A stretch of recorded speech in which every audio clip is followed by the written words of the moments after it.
kasama natin si kaibigan. Emergency po ang kanyang pagpapaabot sa lahat po ng makapanood sa ating video dito sa ating bansa ngayon at saka doon sa ibang bansa tulad po ng kung saan po ang ating mga kababayan na mga OFW. Mag-ingat po kayo. Ang hula ni kaibigan nangyari na, pero wag po tayo magpanik sa sinasabi ng pastor na magkaroon po daw ng World War III sa taong ito.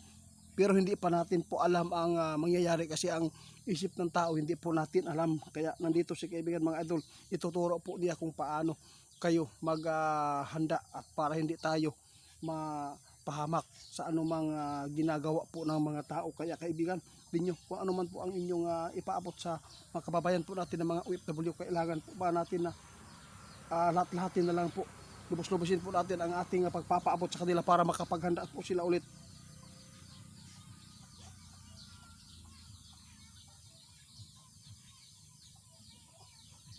Ito ang nakikita po nyo kaibigan na mangyari.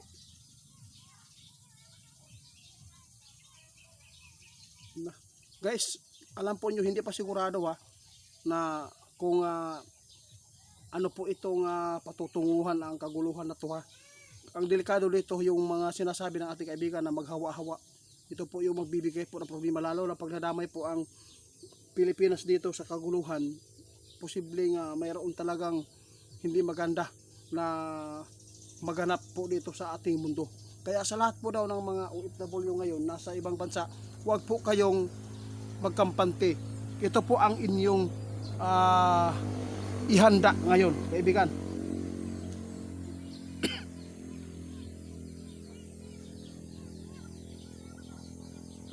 Ito po, yung mga lugar na tinarget po ngayon ng Iran, mag-ingat.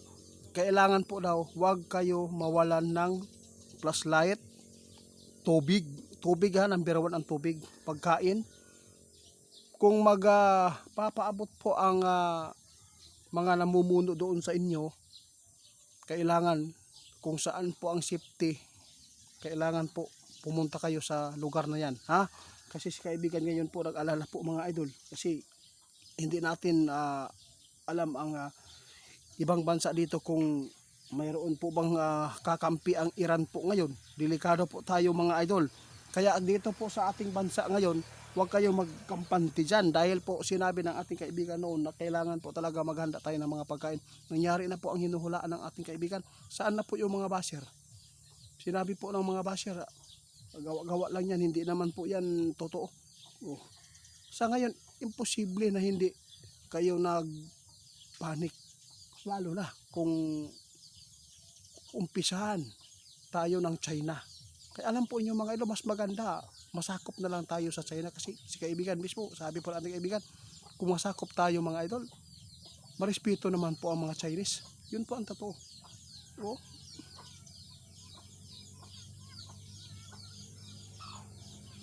Kaya nga hindi po tayo pwede magkipaglaban na.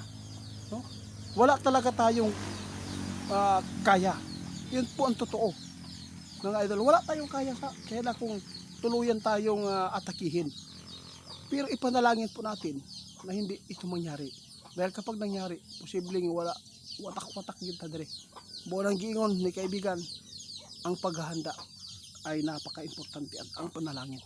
Ngayon mga idol, nangyari na po ang hinulaan ni kaibigan. Kaya itinuturo ng ating kaibigan sa mga OFW dyan, lalo na po dito sa ating bansa na kailangan mayroon tayong mga pagkain at tubig.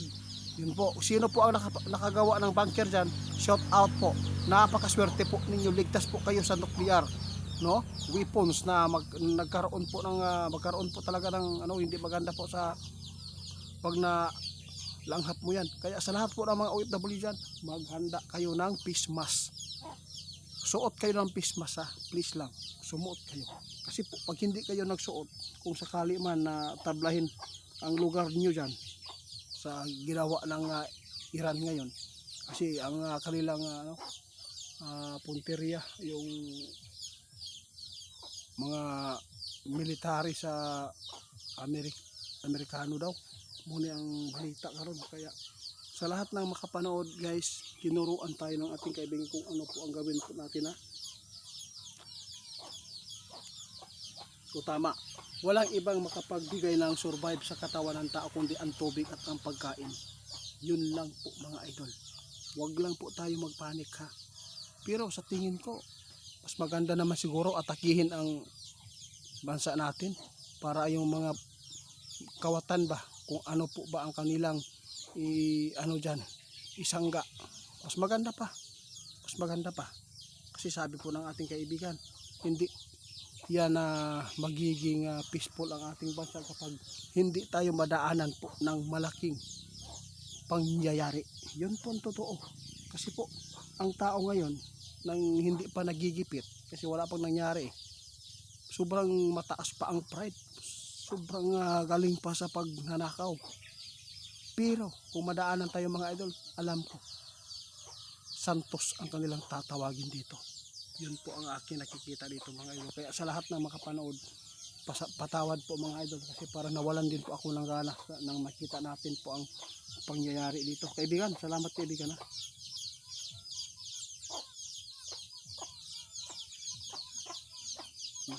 Mga idol, ipanalangin na lang po daw natin na sana hindi gawin ito ng Iran kasi marami talaga silang tinatago na nuclear. Kaya sa lahat ng makapanood, kung marapatin ninyo, tulungan natin ipanalangin na kumalma na ang mga bansang ito. Tulad po ng leader dyan na nakita ng ating kaibigan na grabing kademonyo, lalo na yung sinabi ng mga followers natin na si yung Iranian na namatay na daw, no? Namatay na daw. Sana po para matigil na po ang gulo.